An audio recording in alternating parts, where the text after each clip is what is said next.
ನಮಸ್ತೆ ಎಲ್ಲರಿಗೂ ಮಧುರಾ ಚಾನಲ್ಗೆ ಸ್ವಾಗತ. ಇವತ್ತು ಚಪಾತಿ ಮತ್ತು ಪೂರಿ ಜೊತೆಗೆ ಸೈಡ್ ಡಿಶ್ ಆಗಿ ಬಟಾಣಿ ಮತ್ತು ಆಲೂಗಡ್ಡೆ ಕುರ್ಮವನ್ನು ಹೇಗೆ ಮಾಡೋದಂತ ನೋಡೋಣ. ಮೊದಲಿಗೆ ಕುಕ್ಕರ್ಗೆ 3 ಚೆನ್ನಾಗಿ ತೊಳೆದು ಪೀಸ್ ಮಾಡಿ ಇಟ್ಕೊಂಡಿರುವಂತಹ ಆಲೂಗಡ್ಡೆಯನ್ನು ಸೇರಿಸಿ, ನಂತರ 5 ರಿಂದ 6 ಗಂಟೆ ನೆನೆಸಿದ ಅರ್ಧ ಕಪ್ ಆಗುವಷ್ಟು ಬಟಾಣಿಯನ್ನು ಸೇರಿಸಿ ಸ್ವಲ್ಪ ನೀರನ್ನು ಹಾಕಿ ಕುಕ್ಕರ್ ಲಿಡ್ಡನ್ನು ಕ್ಲೋಸ್ ಮಾಡಿ ಒಂದು 4 ವಿಸಿಲ್ ತನಕ ಚೆನ್ನಾಗಿ ಬೇಯಿಸ್ಕೊಳ್ಬೇಕು. ನಂತರ ಇದನ್ನು ಪಕ್ಕಕ್ಕೆ ಇಟ್ಟು ತಣ್ಣಗಾಗಲಿಕ್ಕೆ ಬಿಡಬೇಕು.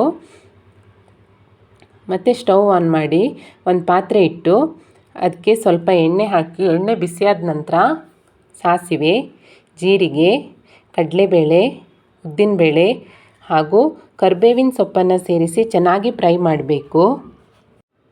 ಇದೆಲ್ಲ ಫ್ರೈ ಆದ ನಂತರ ಚಿಕ್ಕದಾಗಿ ಹೆಚ್ಚಿಕೊಂಡಿರುವ ಒಂದು ಈರುಳ್ಳಿಯನ್ನು ಸೇರಿಸಬೇಕು. ಇದನ್ನು ಕೂಡ ಅದ್ರ ಜೊತೆಗೆ ಮಿಕ್ಸ್ ಮಾಡಿಕೊಂಡು ಖಾರಕ್ಕೆ 1-2 ಹಸಿಮೆಣಸನ್ನು ಸೇರಿಸಿ ಹುರಿದುಕೊಳ್ತಾ ಇದ್ದೀನಿ. ಇದಿಷ್ಟು ಫ್ರೈ ಆದ ನಂತರ ಚಿಕ್ಕದಾಗಿ ಹೆಚ್ಚಿಕೊಂಡಿರುವ ಒಂದು ಟೊಮೆಟೊವನ್ನು ಸೇರಿಸಿ, ಹಾಗೆ 1/4 ಟೇಬಲ್ ಸ್ಪೂನ್ ಆಗುವಷ್ಟು ಅರಿಶಿಣ, ಹಾಗೆ ರುಚಿಗೆ ತಕ್ಕಷ್ಟು ಉಪ್ಪನ್ನು ಸೇರಿಸಿ ಇದನ್ನು ಮಿಕ್ಸ್ ಮಾಡಬೇಕು ಚೆನ್ನಾಗಿ. ಟೊಮೆಟೊ ಮತ್ತು ಈರುಳ್ಳಿ ಮೆತ್ತಗಾಗುವ ತನಕ ಫ್ರೈ ಮಾಡ್ತಾ ಇದ್ದೀನಿ.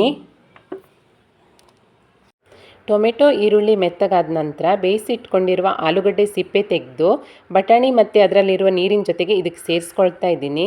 ಇದೆಲ್ಲವನ್ನು ಒಮ್ಮೆ ಚೆನ್ನಾಗಿ ಮಿಕ್ಸ್ ಮಾಡಬೇಕು. ಚೆನ್ನಾಗಿ ಮಿಕ್ಸ್ ಮಾಡಿ 1-2 ನಿಮಿಷ ಕುದಿಲಿಕ್ಕೆ ಬಿಡಬೇಕು. ನೋಡಿ, ಇವಾಗ ಕುದಿ ಬರ್ತಾ ಇದೆ. ಕುದಿ ಬಂದ ತಕ್ಷಣ ಚಿಕ್ಕದಾಗಿ ಹೆಚ್ಚಿಕೊಂಡಿರುವ ಕೊತ್ತಂಬರಿ ಸೊಪ್ಪನ್ನು ಸೇರಿಸಿ ಒಮ್ಮೆ ಚೆನ್ನಾಗಿ ಮಿಕ್ಸ್ ಮಾಡಿದರೆ ರುಚಿಯಾದ ಬಟಾಣಿ ಆಲೂಗಡ್ಡೆ ಕುರ್ಮ ತಿನ್ನಲಿಕ್ಕೆ ರೆಡಿಯಾಗಿರುತ್ತೆ. ಖಂಡಿತ ಒಮ್ಮೆ ಟ್ರೈ ಮಾಡಿ. ಇಷ್ಟ ಆದರೆ ಲೈಕ್ ಮಾಡಿ, ಶೇರ್ ಮಾಡಿ, ಕಮೆಂಟ್ ಮಾಡಿ.